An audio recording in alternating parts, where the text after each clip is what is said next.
ल बुवा र म चाहिँ राँके बजार आइसकेका छौँ। दही यसरी मुखबाट डङ्ग चुरोट खाएको जस्तो देखिन्छ। राँके बजार यस्तो गाह्रो छ कि यहाँ झापाको मान्छे आएर चाहिँ पुरै सेलाउँछ है। यहाँ हामी बिच ठाउँको इलामको आउँदा त यस्तो गाह्रो छ। राँकेमा बस्नको लागि चाहिँ निकै दम मुटु चाहिँ डरै भएको सिंहको मुटु लिएर आउनुपर्छ। अनि मात्रै बाँच्छ। त्यो कुखुराको मुटु लिएर आउनु त यहीँ सेलाउँछ है। गाह्रो छ हजुर। हामी चाहिँ उता यासकतिर जान लागेको बुवा र म। अहिले राँकेमा खाजा पानी खाएर चाहिँ टक्क निस्किने हो। ल गाइस यस्तै छ राँके बजारको हाल खबर छ। अहिले पानी नपरेको कारणले जमिन नतातेको कारणले 3 दिन भयो एकदम चिसो मौसम छ यहाँ चाहिँ। चुरोट खाएको जस्तो निस्किरहेको छ नि मुखबाट धुवा। अनि कति गाह्रो छ होइन है। यी राँके बजारमा यस्तो हुसु लागिरहेछ। अनि यो फागुनको महिनामा हेर्नु त कति गाह्रो छ होइन। हामी राँके बजारको यो तलतिर लाग्दैसकेको छौँ चोक बजार। वरिपरिको दृश्य हेर्नु भने वातावरण हेर्ने भने एकदम चिसो छ। पानी आउला जस्तो तर पानी आएको चाहिँ छैन है। ल यहाँ चाहिँ गगनचुम्बी पहाडहरू छ आइसक्यो है गाइस। पानी छ यहाँ है। अब हामी आङसाराङ चढ्यौँ। आङसाराङ पसिसक्यो यासक भन्ने ठाउँमा। यहाँ चाहिँ आइसकेको छ। यहाँ पहाडको बाटोको छेउमा होइन माथि पहाड देखिन सक हाइट छ। माथि मोबाइलै तल गर्नुपर्छ हो। टोपी खस्छ माथि हेर्दाखेरि।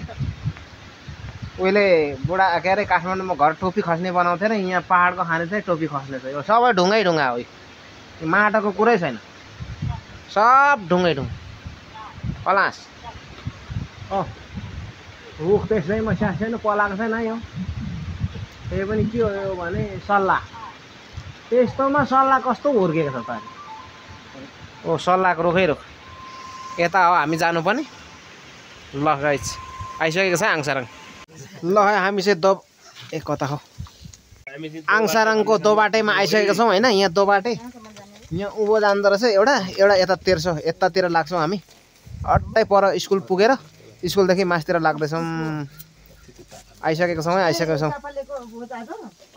ल ल ल ल ल यहाँ आइसकेको छौँ। बुवा के किन्ने हुन्छ। म फ्रुटी खान लागेको छु। ल गाइस माउलामै छ भने होइन हुन्छ। तिमी पनि माउलामा छौ होइन। सौजीसँग त्यसरी सँगसँगै हिँडिरहेछ। बाफ्रे हामी चाहिँ पुगिसकिएको छ यता आङसाराङतिर। यासक पारीतिर पर्छ होइन। यतातिर यस्तो चिसो चिसो मौसममा अब यो ड्रमभित्र भएको भटाभट निकालेर खाने हो तातो बनाउनुको लागि। अनि यो ड्रमभित्रको चाहिँ भटाभट निकालेर खाने हो चिसो। यहाँ भनेको चाहिँ होइन छ्याङ हुनसक्छ।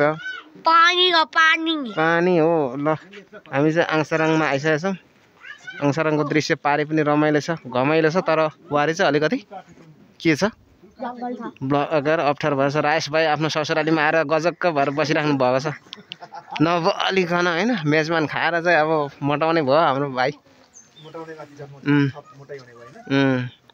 यस्तै छ है गाइज यहाँ चाहिँ। ल आङसाराङको डाँडामा आएर हामी रमाइलो गर्दैछौँ। 115 अन्तर्राष्ट्रिय महिला दिवस सफल पारौँ। कुरा होइन काम गरौँ। घरबाट सुरु गरौँ महिला पञ्चमी बजार आइसक्यो होइन।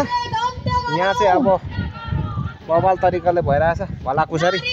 नारी दिवस आज